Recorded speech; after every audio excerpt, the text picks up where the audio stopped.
Hey guys, so here's our cafe menu again, and I'm going to read another book to you, another one by Leo Leone called An Extraordinary Egg. And we're going to talk about the reading strategy under comprehension, which means I understand what I read. And the reading strategy is called back up and reread, or go back and reread. There's my little corner. And here is the book, An Extraordinary Egg by Leo Leone.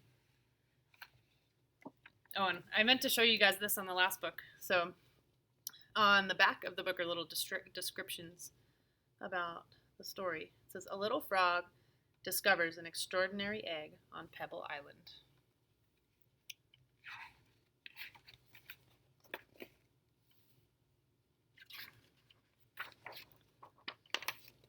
An extraordinary egg. On Pebble Island there lived 3 frogs, Marilyn, August, and one who was always somewhere else. That one's name was Jessica. Jessica was full of wonder. She would go on long walks, way to the other side of Pebble Island, and return at the end of the day shouting, "Look what I found!" And even if it was nothing but let's look at this word here. Ordinary. Little pebble, she would say, "Isn't it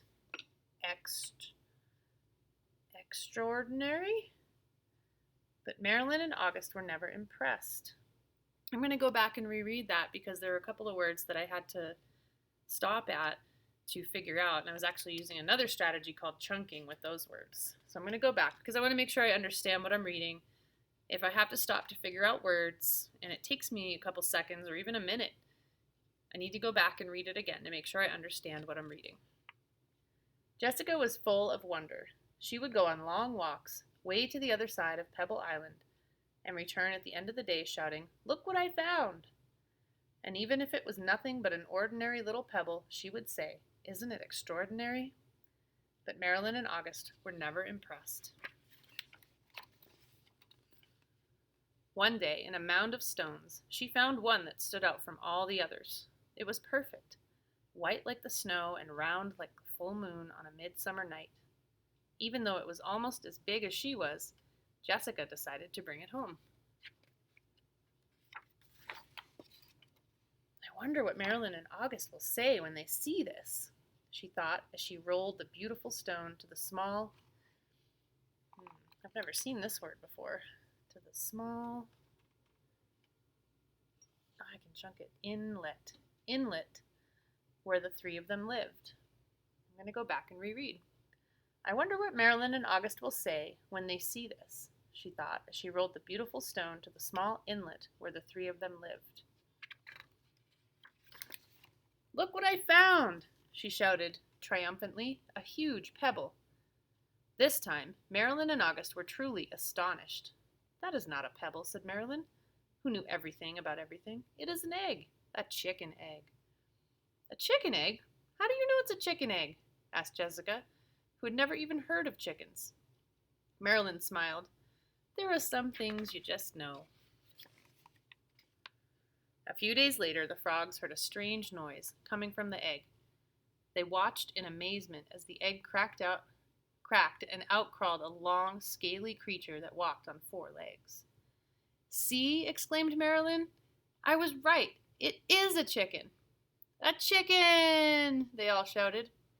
The chicken took a deep breath, grunted, gave each of the astonished frogs a look, and said in a small, raspy voice, "Where's the water?" "Straight ahead," the frogs cried out excitedly. The chicken threw herself into the water, and the frogs dove in after her. To their surprise, the chicken was a good swimmer, and fast too. She showed them new ways to float and paddle. They had a wonderful time together and played from sun up to sundown. And so it went for many days. Then, one day when Jessica was somewhere else, August and Marilyn saw that's a big word. See that one right there? Commotion in the water below them. Then one day, when Jessica was somewhere else, August and Marilyn saw a commotion in the water below them. Someone was in trouble. Quickly, the chicken dove into the dark pool. August and Marilyn were frightened.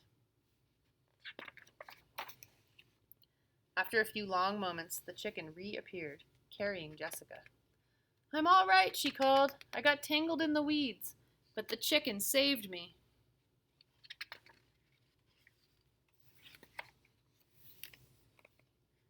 From that day on, Jessica and her rescuer were inseparable friends. Wherever Jessica went, the chicken went too. They traveled all over the island. They went to Jessica's secret thinking place and to the Great Pebble Monument. One day they went to a place where Jessica had never been before. A red and blue bird flew down from a tree. "Oh, there you are!" it exclaimed when it saw the chicken. "Your mother has been looking all over for you. Come, I'll take you to her." They followed the bird for a very long time. They walked and they walked. They walked under the warm sun and the cool moon. And then they came upon the most extraordinary creature they had ever seen. It was asleep, but when it heard the little chicken shout, "Mother!" it slowly opened one eye, smiled an enormous smile, and in a voice as gentle as the whispering grass, said, "Come here, my sweet little alligator." And the little chicken climbed happily onto her mother's nose. "Now it's time for me to go," said Jessica. "I'll miss you very much, little chicken. Come visit us soon, and bring your mother, too." Jessica couldn't wait to tell Marilyn and August what had happened. As she neared the inlet, she shouted, "Guess what I found?" And she told them all about it. "And do you know what the mother chicken said to her baby?" Jessica asked. "She called her my sweet little alligator." "Alligator," said Marilyn. "What a silly thing to say." And the three frogs couldn't stop laughing.